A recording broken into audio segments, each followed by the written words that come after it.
So hello everyone, my name is Rachel Wells. I'm a Program and Partnerships Manager with the Girl Scouts of Western Ohio. Today we're covering the Ambassador Photographer Badge, but this is something that if you have girls who are interested in photography, and even if you're not a Girl Scout, I think you guys can take something away from this. So we'll be completing step 1 and 2 today, but I'm going to talk about the different ways that you can complete steps 3, 4, and 5. There is going to be a lot of work that is girl involved, so girls will need to be taking photographs outside of this, but I want to set you guys up with the right tools so that depending on what kind of camera you have, you feel well equipped and prepared to do the different parts of this badge. So the first one is going to be step 1, which is going to be, let me get the steps up real quick, make sure I'm saying them right. So we have step 1, which is going to be exploring the power of photography. So what I've done for you guys is I've pulled up a couple of different photographs and a couple of different artists that I just want to show you some of their work. So we're going to do a screen share. So I'm going to switch over to my other screen. But then you guys will be able to see what I'm talking about. So I'm going to switch over real quick. And that should take it so you see my screen. Right now, it might show a little bit of an endless void of different things. Yep, there's that right there. That's just the program we're using. So the first photographer that I want to talk to you guys about is Andy Goldsworthy. He is actually what we would call a sculptor. He is a sculptor first, a photographer second, or I think he kind of qualifies as both things. Andy Goldsworthy is really well known for his landscape photography he does, where he actually alters the environment to showcase different colors of nature, just does really gorgeous work. So this is one of Andy Goldsworthy pieces right here. This is his, he really uses a lot of leaves and things that he finds in nature to create really compelling and interesting scenes. So we can see in this one right here, he picked leaves that almost look like a sunburst. So we're seeing those really gorgeous yellows and golden colors. We actually see the sunlight filtering through from behind as well. So it kind of really evokes that imagery of the sunburst. So when you are working on step 2, which is to photograph landscapes, think about compelling ways you can show landscapes and how you can alter it as well. Here's another piece by Andy Goldsworthy right here.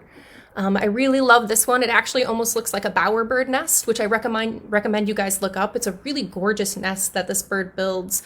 And they actually pick one color that they like and kind of thread it throughout the whole nest. But this is a bowerbird's nest right here, or this is, I think, inspired by a bowerbird's nest right here. It's another piece by Andy Goldsworthy.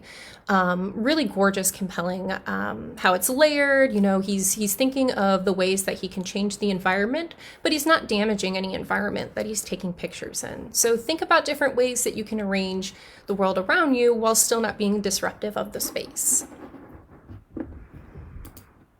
And we're going to go into another one. This is one of my personal favorites that he's done.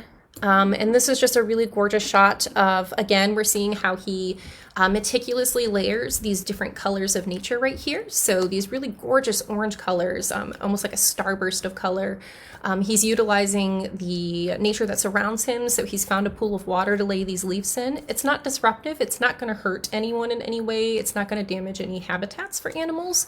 He makes sure to clean the spaces when he's done as well. So we really see this gorgeous starburst color here. And we'll show a couple more of his photos. Again, we're kind of seeing a theme. I'm sure you guys are kind of noticing something about his work. He tends to have like that central circle in the center and then builds out around it again and again. It's almost nest-like in nature, especially the ones made out of sticks like this. He's really aware of the colors in his environment. While it's brown, and we would think brown can kind of be a boring color, he's picking so many different shades of brown and layering them in a way that it's creating depth and color to his images. Okay. Here's another really gorgeous one where he's utilized leaves and the different changing of seasons. Andy Goldsworthy was actually the son of a mathematician. So one of the things you can kind of see in his work is there's almost a mathematical repetition of color. I don't really think Goldsworthy is trying to say anything too strong. I think this is a little bit more leaning towards the aesthetics of things. So we really see how he's very intentionally gathering these pieces, but he's making sure, again, not to hurt nature in any way. And then we'll move into one final piece again. And so kind of think about the compositions of these photos too. Think about the way that he's laid these pictures out. We'll talk about composition in a bit too, so we can understand for our own photographs how to best utilize composition and use something called the rule of thirds. But take a look at this photograph and kind of, you know, think on it, look at it. What do you notice about it? What kind of themes are you noticing? What kind of repetition are you noticing in Andy's work? Is there anything that really strikes you and sticks out to you? If there is, comment. If you know you're inspired by this and want to go out and try it, I absolutely encourage you to work through your favorite photographer styles and try to replicate them. So Andy Goldsworthy is really known for his landscape photography, and I'm going to move into another photographer. I just have a couple of photos by this one. This is Ansel Adams. Ansel Adams is really well known for his photographs of, again, in black and white, these beautiful landscape nature scenes. They're absolutely gorgeous. They're, you know, the high contrast is one thing to think about as well. So think about the differences in light and dark in his photos and how that creates compelling line in it. Again, if you held up the rule of thirds, and I'll talk to you guys and show you how to make your own rule of thirds tool, you know, you're really seeing how he's laying it out in a way that it's compelling. We have that foreground, so we have the darkness in the front, then we have that really bright splash of the water there, darkness again, and then we have that bright splash of white again. It's almost a striated or layered effect. It almost looks like stone in itself, how this image is composed. And here's another one by Ansel Adams. Again, I hope you guys are kind of noticing that photographers tend to have themes in their work, and we're kind of seeing that replication or repetition of theme in this Ansel piece as well. So we see the water flowing through. We see the really dark contrast in between that, the water and the sky. And it creates a very compelling image to look at. You know, there's areas that your eyes are drawn to. Usually your eye will be drawn to the light, bright spots. So a really cool image there. Next, I want to show you guys, this is Don McCullin. Don McCullin's work, again, is predominantly in black and white, but Don McCullin really focused on, he was a wartime photographer. He was a British photographer who focused on specifically World War II, but was really inspired by the poverty he saw in the areas he grew up in. So we have this Don McCullin piece right here. Again, we're seeing very distressed people. It's still a really compelling photo. We can see the child reaching out to what we can presume to be his mother. There's a lot of grief in this picture. And one of the things that this badge asks girls to think about is to think about the ethics of photography. You know, a photographer's journey is to look at the world around them and to be able to reflect that world that they see. But is it ethical to go in during wartime and take pictures of these suffering? There are some photographers who choose not to intervene in situations, reporters as well, because they don't want to change the course of history. They don't want to change how a situation is. And I'd really like you guys to look into the ethics of photography and what that looks like. He was a wartime photographer, but he also focused pretty heavily, like I said, on people who were experiencing extreme poverty, you know, taking photographs of these people who are considered undesirables to a lot of people, and really showcasing who they are and what they look like. Close that one again. We're going to move that. So we'll move into just a couple more Don McCullin pieces. This one here. We can see industry in the background. We can see the fence. Really interesting composition I want you guys to look at. So if you look at the road, it gives you a straight path back to the factories, and then the factories lead your eye to the right, and then we actually have our eyes led back to the left by the smokestacks and the smoke coming out of it. Thinking about line and composition in your photographs is super important. It helps to make an image more compelling. It helps to tell a story better. Where should your eye be focused in this image? Of course, we see the darkest thing in this image is the silhouette of the man walking, so that's where our eye is drawn first. And then the different lines in this image kind of drag us along. So we can kind of see here, the line takes us back here, takes us to the right, our eyes move up, and then they move left again, and we've seen the entire image. It's made us look at everything. So next we're going to talk about, I have one photo from Imogen Cunningham. And I really like this one in particular because it showcases motion. And Imogen was a photographer who actually coined the term, not really coined the term, but her photography style was known as sharp focus photography. So if we kind of zoom in on this one, we can see very, very clear and distinct lines on it. You know, there's not a lot of blur on this image. It's all in very clear focus. Not the highest resolution that we have of this one, but the actual image for it is very intense, and it's a gorgeous image. So we see that one right there. This is great too to think about when you have to photograph motion. So how do you show motion? In this one, we can very clearly tell they're dancing. They're in a dancer's position. They're lifted off the ground. Is it more compelling to show a dancer who is elevated above the ground and we can tell the motion, or seeing a dancer just standing there? It really shows that motion. So when you take pictures in motion, I want you guys to consider those things. Okay. I'm going to talk a little bit about Dorothea Lange, just because she's a very well-known photographer too. There's an image that you guys will see that you might have seen in textbooks when you've learned about the Great Depression. But Dorothea focused predominantly on families during the Great Depression. So as we can see right here, this is probably a photograph of the Dust Bowl, and because of drought, because of the economic recession, there were a lot of farmers who this is what their fields would look like during the year. Great dust storms would actually blow through the Dust Bowl and make it impossible for farmers to be able to live. So we see these really compelling lines again, like we talked about before. We have lines that are leading back in the image and take our eye all the way back to the house right there. And it's a desolate house, and we see there's nothing surrounding it too. So there's a feeling of isolation and loneliness in this image. So think about some of those things too. We're going to focus on, this is Migrant Mother. This is a very famous Dorothea Lange photograph. You guys have probably seen it before, of a woman and her children. Again, this is during the Dust Bowl era, during the Great Depression. So there's a lot of anguish going on. And again, we're talking about that ethics of photography. Is it ethical to take pictures of people who are experiencing this great pain? Is it almost viewing it as a circus, or is it getting the message out to people that this is important to see?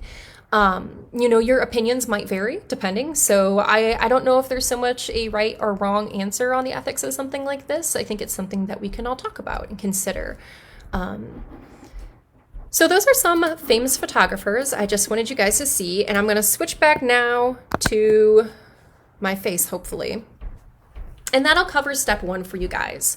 So there's that step one. You're really seeing the different photographs. You're seeing the different images. So what we're going to talk a little bit now is I'm going to grab a couple examples of cameras. And if you guys have these cameras at home, that's great. If you don't have any of these cameras at home, that's okay too. But it's still important for you guys to kind of learn. So the first camera right here, we're actually going to talk about. This is a DSLR camera. It is a camera that is going to be, it's a digital camera, so there's no film inside of here. It's going to have a lens and a mirror that actually take the images for us. We'll take the lens cap off real quick so you guys can kind of see. And you can kind of see the lens in there. This lens you can actually take off as well. So if you do get into photography and you are interested in these things, I'm going to pop this off real quick so you guys can kind of see. If it wants to pop off, it might not. But you can change out these lenses. You can also do manual focus and autofocus. So when you focus on an image with a camera like this, you adjust like that to have it focus. And there's like three main things that when you're starting to learn how to take images with a DSLR camera that I want you guys to learn about. So if you have a pen and paper ready, that's awesome. Write it down, but it's also super easy to look up. So the first thing when you are taking photographs that you want to consider is it's going to be your shutter speed.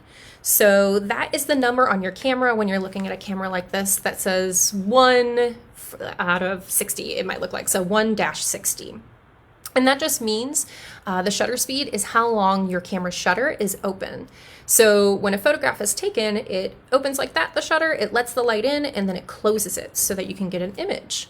Most cameras, I would say a pretty good shutter speed to be at is 1 out of 60, just because If you go any lower than that, you might have blurry photos, but if you're doing night photography, you're actually going to want to have a longer shutter speed. It lets more light get into your camera to be able to take the picture, and that's how we do night photography. So what you will end up doing with that is you'll have a mount for your camera, and I usually recommend having something like a little remote, something like that, so when you take the picture, you don't jolt your camera around. So you really want to do, when you do night photography, have your shutter speed be very, very low. So even like 1 out of 30, even lower than that. That's going to be a good shutter speed for when you take pictures at night. When you take pictures that are going to be fast, if they're action shots, you'll actually have a much higher shutter speed. You want to take the camera to let in just really quick, so you can capture really fast images. So if you are a sports photographer, you're going to have a camera that has your shutter speed set pretty high. So 1 out of in the thousands, you know, so it lets that light in really quick and it gets you that really nice photograph. So the other thing to consider is your f-stop. So that's something you'll see. The way you adjust your shutter speed on this camera is actually this little dial on the back. It'll be different depending on the DSLR, depending on the type of camera you're using, but they're usually set up pretty similar. And when you adjust the f-stop on this one, it's just this little button right here on top, and you hold it down, and that'll adjust the f-stop. The f-stop is the aperture or the opening of your camera. So it's how big that space that lets in light. So, you know, it's one of 2 primary measures of the camera lens. So it will kind of determine, you know, which light allows light to come in. So how much of that light it's going to let come in. And then the final thing you want to consider with your camera is the ISO. And that's the sensitivity of the image sensor inside of your camera. So if you have a high ISO, that means that it's going to be a very sensitive, your camera's going to be very sensitive to what the pictures it's taking. The only issue that can sometimes pop up with a high ISO is that you're going to get a little bit of noise filter in there because the image quality, because it's so sensitive that it's picking up on that kind of stuff. So when you take pictures with your camera, it's kind of a balancing act, especially a camera like that starts to get a little bit more complex. I took a photography class in college. I was an art major, so I have some knowledge of those things, but I do recommend there are so many wonderful YouTube videos that can really help you get on that path. So that is one type of camera. Another type of camera that I'm sure most of you guys have is your phone camera. So here is mine. I have an iPhone 11, I believe. I don't even know anymore. The camera on this is really nice. When you take pictures with your iPhone camera, there's not too many things that you can adjust, but there is a night mode. So of course it's usually going to set a timer for your camera too. Setting a timer can be a good option if you don't have a remote control with a DSLR. You can set a timer, get in position for your night photo, and then it'll take the picture for you. So it only really works when it's dark enough for it to show you, but I'm gonna make my camera think it's dark enough. Oop. And then it'll pop right at the top right there to show that you're in night mode when you're on an iPhone camera, and then you'll be able to take night photography. So that's step 3 on there. You guys will be able to, if you have a camera like this, you can adjust that. With Android phones, I actually found you can adjust ISO, which is going to have that sensitivity increase, which will help a little bit with night photography or photography in different lightings. So again, the higher the ISO means that the camera is more sensitive, so it will pick up more information. The other things that you can do with your iPhone camera, of course, is you can choose your area of focus. So you guys can kind of see my house back here. And when you click it right there, it'll choose an area to focus on. And that focal point can really create a compelling image with your camera. It's a really fun tool to do, or it's a really cool tool to do. And I'm going to show you with some of the landscape photography I took. Using an iPhone camera, I didn't use my DSLR, how you can use that focal point to create compelling images. So the final kind of camera that I'm going to show you guys, you've probably seen these before. Usually they have them in sale at Walmart, they have them at Target, a whole bunch of different places. This is what we would call a toy camera, which is a camera that takes a Polaroid picture, so it has film inside of it, so a little bit different than what we had before. Those were digital cameras, and this is a film camera. So it doesn't really look like film right here, but this is my film pack inside. You take your picture, and then it pops right out of the top. So just like it's an instant camera. And there is an era of photography that's really cool that I challenge you guys to look at. It's called toy cameras. So there are camera brands like Holka, a couple of different other ones. And the reason that people really like these cameras is that while they're kind of cheaply made, they're made to be mass produced so that people can use them. They create some really interesting you know, effects that can happen. So because light can get in the camera, and this is a really sturdy, well-made one, but some of them, light could get inside of them, it would create really cool starbursts and images. So that's just one other way to take really cool pictures. So I kind of talked to you guys a little bit about composition, and I used this for composition in mine. It is something called the rule of thirds. So if you guys do have a piece of cardstock with you that you grabbed today and string, I'm going to show you really quick how I made this. I'm just going to explain how I made this, and then I want you guys to create a rule of thirds viewfinder yourself. So the rule of thirds is a term used in art. And it's not just a photography term, it is a term used in all art that is just a way to, how do I want to describe it? It's composition of an image. So it's where things lay in the image and how do we make that compelling and interesting. So the rule of thirds, and I'm going to use my face behind here so you guys can kind of see it. Determines, you know, some of the most interesting points of a photo is when we have tension or we have some kind of image right here. We have something in the photo that lines up here. There's also, you know, do you want to have something in every image or in every square of this? It's probably going to get pretty busy. So how can you have that empty space as well as that used space and have it in a compelling way? So I'm going to kind of switch mine around and move it in front of the camera so you guys can kind of see. I hope it's lining up right. There's a little bit of latency on my camera. So kind of, I'm cut out of the image. You don't actually have to show something. Sometimes it's more compelling to think what else could be in this image right now. So you guys can kind of see me like that. You can see where I lay in this image. If I move over here, it cuts me out. If I move back in, should I line my glasses up with this point here? And how does that create a compelling image? So when you guys are working on this, I want you guys to make one of these. Some of them actually are built into cameras. So if you go into your settings on your iPhone and go into your camera settings, I'm not sure about Android, I apologize, but you can set up a digital rule of thirds, and that will actually just kind of be on your camera. So you'll see the little lines on your camera. But I like these because they are great for if you're making artwork. They're really good just to kind of take with you. And when you make a big one, you actually make a small one too inside of it. So the easiest way to do these is I actually stitched mine, just went above and beyond, you know. You can do that if you want to, but you will figure out what your outer edge is going to be. So it doesn't matter how big you want to make it. I think I did about 1.5 inch border all around the outside, which is sturdy. It means the thread's not going to rip through it since I did sew mine, stitch mine in, but you can just tape these. And then you'll cut that section out. I use an X-Acto knife, but you could probably fold your paper in half and just cut the square out. You'll just have a little bit of creases right here on the edge. So you'll have your centerpiece that you take out, and then you will measure the length of how long your piece is, and then divide that by 3. And that's where you're going to put your string. So on the back, you'll just tape your string, tape here, tape here, tape here, tape here, here, here, here, here. And then you will have your own rule of thirds viewfinder. With the square that you cut out of the inside, I recommend making a smaller pocket version. So you can take this with you when you go out to take your pictures today.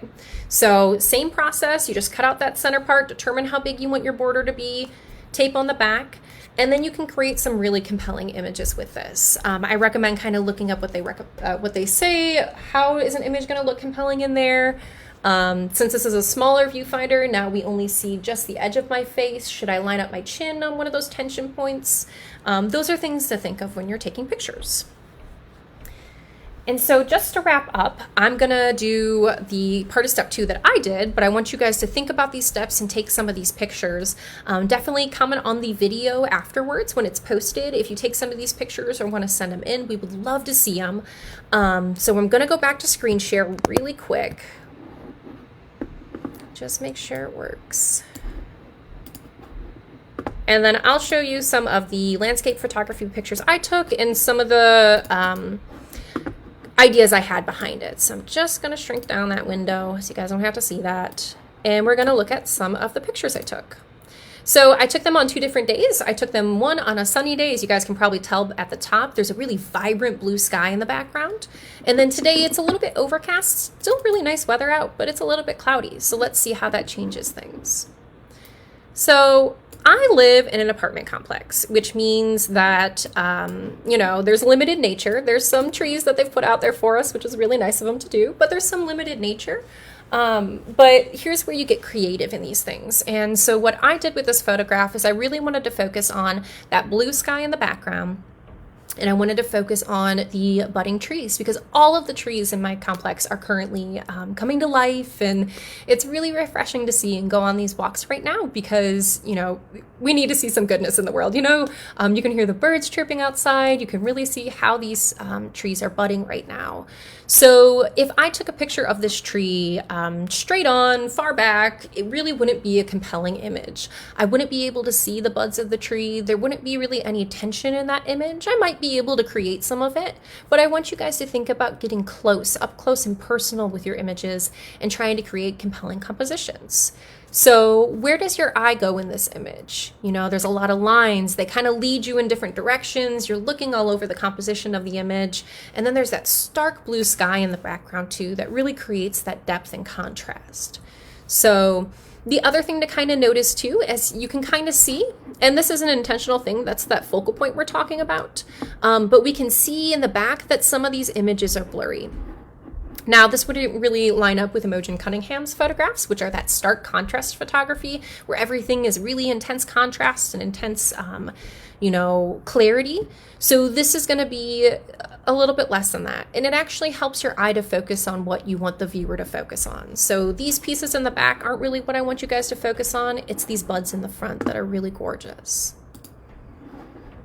So we're going to look again. See right here, we can see it again, that really lovely contrast between the two. So we see the stark focus right there in the front. That's creating that really compelling, that's where our eyes are looking. That's what we see. And then we see all of these different branches kind of blurred out in the background. But we're really focusing on those really bright green leaves in the front. And then again, this one right here is just going to be a photograph. Again, this is actually the foreground is the part that's blurrier. That's a little bit more out of focus. And then we see some of the background pieces that are more intensely in focus. So it creates a really interesting dichotomy. And this is a gorgeous tree too. All of the tips of the tree were red, and there's so many things you notice when you just take that chance to get up close to the nature. So I'll use another example right here of interesting composition. So this is okay in its own right. It's a little bit boring. You know, I can tell that's a bush. I can tell that it has some kind of leaf on it. Can't really see what the leaves are.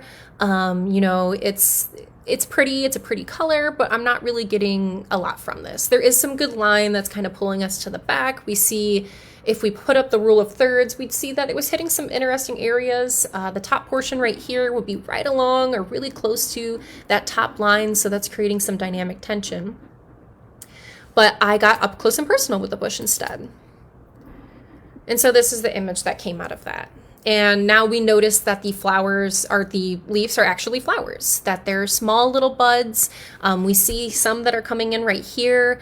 I would probably adjust the levels of this photograph. And while we're not covering that today, we'll actually be doing a digital photographer that'll talk a little bit more about digital editing of photos. So you can kind of increase that contrast. You know, you might increase the brightness a little bit, just to have even more of a compelling image. But in this one right here, we can see more up close. We can see kind of the tumultuous clouds in the background, and then these bright, beautiful flowers. And then the final photo I'll show you guys that I did for my landscape photos today, and I want you guys to do some too, is gonna be this one right here. And this is an interesting photo. You might not know what it is at first. You might say, oh, it's another tree. It's actually a bush that I had to get on the ground and take a picture of. You know, and I took it in a way where I just faced my phone camera up. Again, these are all on my phone. and just pressed the button real quick so it took that image for me.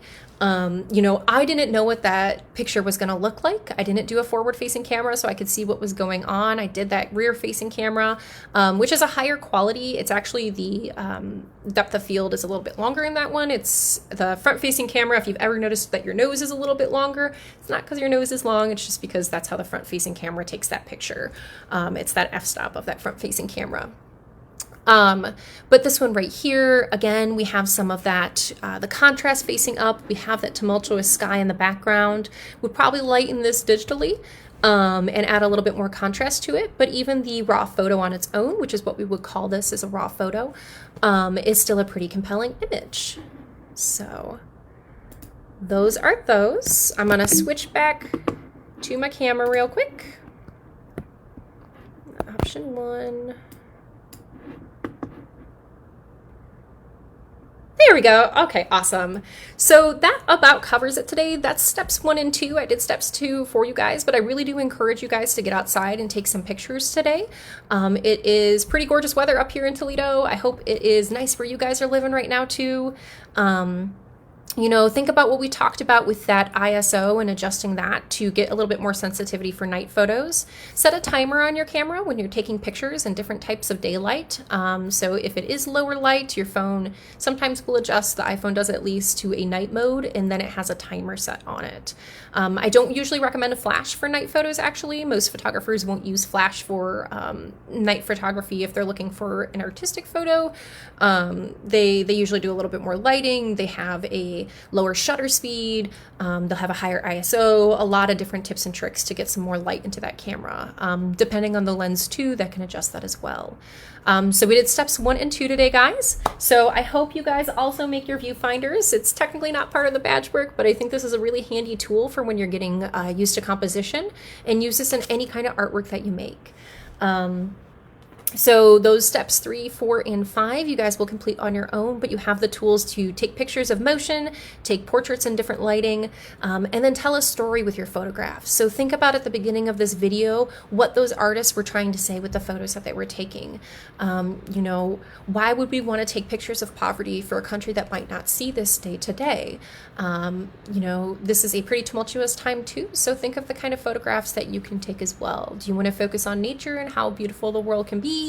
You know, think about those different things when it comes to photography, and think about the pictures you want to take. So if you are not a Girl Scout and you have joined us today, then of course you can always join at gswo.org/join. If you are a Girl Scout, thank you again, ladies, for joining me. I really hope you get out and take some pictures this weekend. And remember, social distancing is the most important thing. So stay far away from people and take some pictures of nature. So have a good one, Girl Scouts, and peace out.